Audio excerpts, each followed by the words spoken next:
all the speakers and performers today for reminding us through song and through words just what it is that we love about America.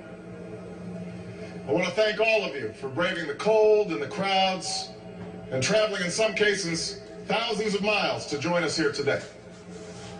Welcome to Washington, and welcome to this celebration of American renewal.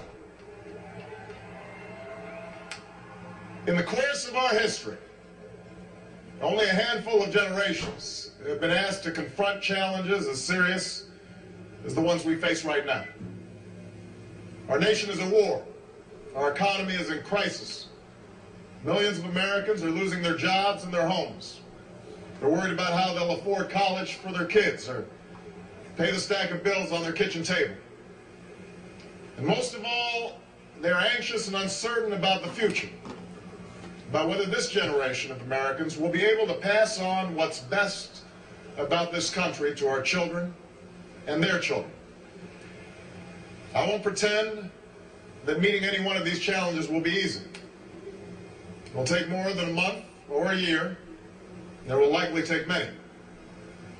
Along the way, there will be setbacks and false starts and days that test our resolve as a nation. But despite all this, despite the enormity of the task that lies ahead, I stand here today as hopeful as ever that the United States of America will endure, that it will prevail, that the dream of our founders will live on in our time.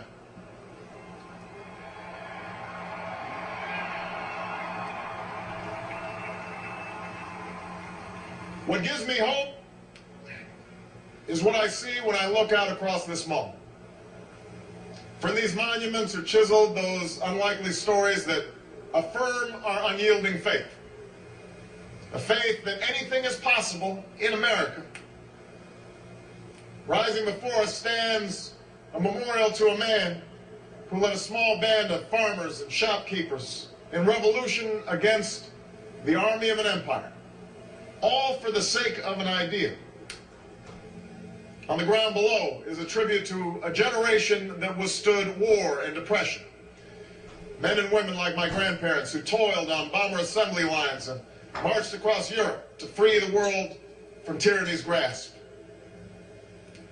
Directly in front of us is a pool that still reflects the dream of a king and the glory of a people who marched and bled so that their children might be judged by their character's content.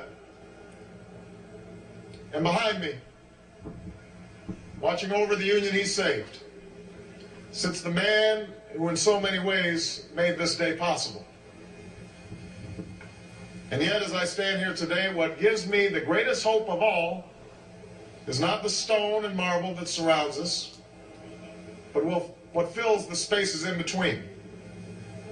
It is you, Americans of every race and region and station, who came here because you believe in what this country can be and because you want to help us get there.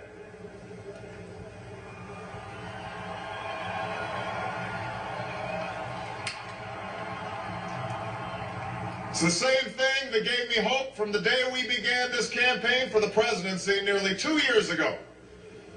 A belief that if we could just recognize ourselves in one another, bring everybody together, Democrats, Republicans, Independents, Latino, Asian, and Native American, black and white, gay and straight, disabled and not, then not only would we restore hope and opportunity in places that yearn for both, but maybe, just maybe, we might perfect our union in the process. This is what I believed. But you made this belief real.